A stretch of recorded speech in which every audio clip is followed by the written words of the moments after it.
Hi, kids. All right, welcome to Friday. It is now, should be January 10th.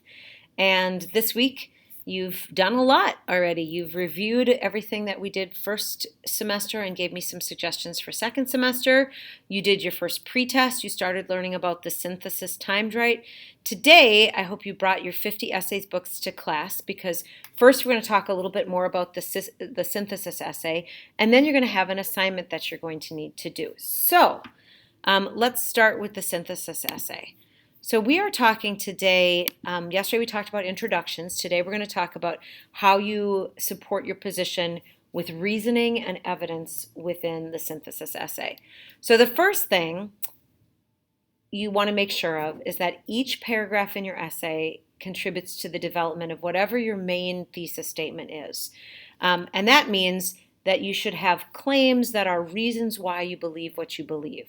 They should be developed first. You have to have a solid understanding of why you believe what you believe before you include evidence from sources. So that means then that each paragraph not only has your reason to begin it, your topic sentence or reason why you believe what you believe, but also evidence from the sources and from your own experience that backs up that reason. All right, so how much evidence do you think you should include? So if you are looking at a body paragraph, 3 supporting body paragraphs should be enough. Don't be repetitive. So if you think that you have 2 good reasons why you believe what you believe, and there's plenty of evidence to back up both of those reasons, then just go with 2 reasons and 1 counter argument. But if you feel like you've got enough to support 3 reasons, that is a well-developed essay that people might look at. But as long as you have plenty of evidence to back that up. Don't be repetitive. Don't be repetitive. Don't start every sentence with, my first reason is, my second reason is, my third reason is. You are college level writers and you need to start writing like college level writers. So one of the things you could do is, I'm going to take a minute. Here are some reasons, 9 different reasons that people might say that the cost of college education is worthwhile. Reason number 1, college education has a higher payout, meaning that when you have degrees, you usually get a higher salary from different companies. There are long-term benefits to a college education that includes things beyond money, things like making friendships, reasoning, academics outside of your chosen major, understanding the world a little bit broader, things like that. Leadership training, you can get that in college, and a little bit understanding of how life works in a more controlled environment before you move on to the real thing. Living independently kind of goes along with that, aids in maturity. Gives you more job opportunities once you exit college. It could teach you self-discipline in like adhering to deadlines and getting to know people and working in groups. College degree is typically more attractive to employers. It enhances skills for careers, and it provides an opportunity to meet good people, build relationships, and network with people. All right, so those are 9 reasons. So what I want you to do right now in a little pair discussion is I want this tape to be paused here, or this recording to be paused here, and I want you to talk in a little pair discussion what you think the 3 most important reasons on this list are, which ones you might use for writing your essay, or maybe ones you did use for writing your essay that have good evidence. Remember, you're looking for things with good evidence also. So pick out the 3 best ones and then decide which is your second most important idea, your least important idea, and your most important idea, because that would be the order that you would write those in.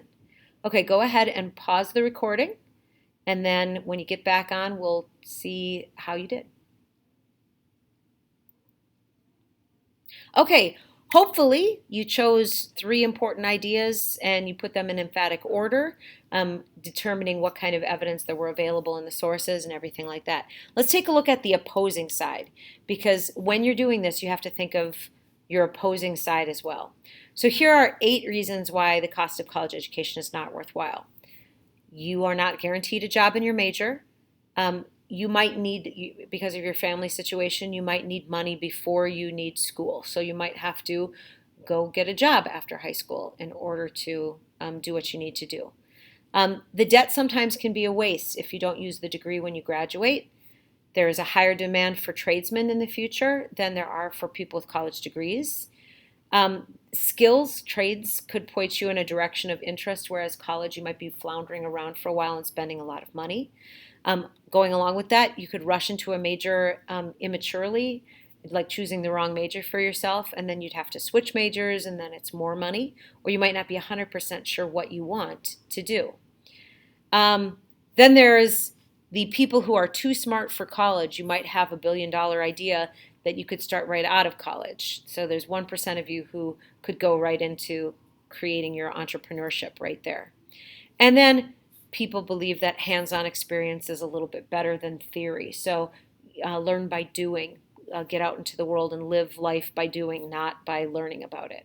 Okay, so now I want you to do the same activity that you just did with the other reasons. Pick the 3 ones from this list that you think you would have the most evidence for based on the sources and your own experience, and then put them in order, saving your best idea for last in emphatic order. Go ahead and pause the recording, and with your same partner, discuss that. Okay, hopefully you've shared your ideas for both of those. That gives you an understanding of what I want you to do when you're going into your timed writing situation.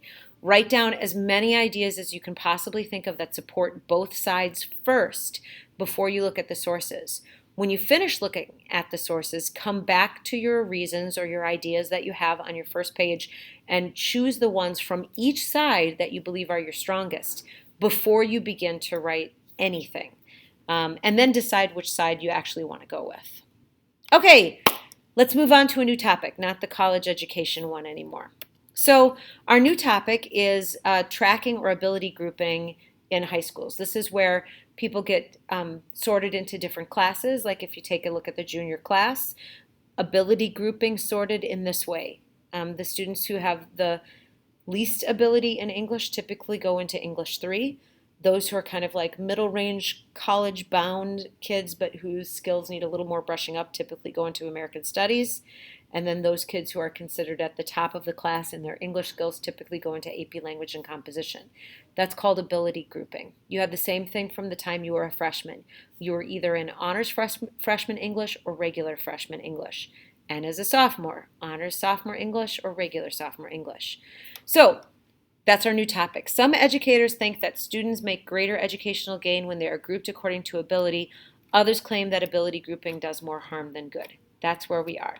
Okay, so let's talk about that. I want you to take a few minutes with your partner, and I want you to, I'm going to have them pause this again, and I want you to talk about the different reasons why ability grouping would be good, the different reasons why ability grouping would be bad. Choose your 3 strongest reasons from both sides and then decide which side you would be on. This should take you about 5 to 7 minutes to complete. Go ahead and pause the recording. Okay, hopefully you came up with some good reasons. This is a good activity to get you going and thinking critically about some of these topics. All right, so let's talk about how one other part of this. Once you decide on your reasons and your evidence, you also in synthesis essays, just like in argumentative essays, have to have a counter argument or a refutation. So that could either be a single paragraph at the end of your main ideas before your conclusion that points out weaknesses in the evidence that could be used by someone who disagrees with your position. So for example, for the college education one, you could point out that one of the sources was actually a college university president, and that person probably not is going to be a little bit biased towards the topic. So you have to anticipate arguments that an opponent might use to support their claim, and then you have to present those. A counter argument is not essential to scoring well on the synthesis, but it is recommended because, it shows that you're a gray thinker, not a black and white thinker. Adds a little bit extra to your argument.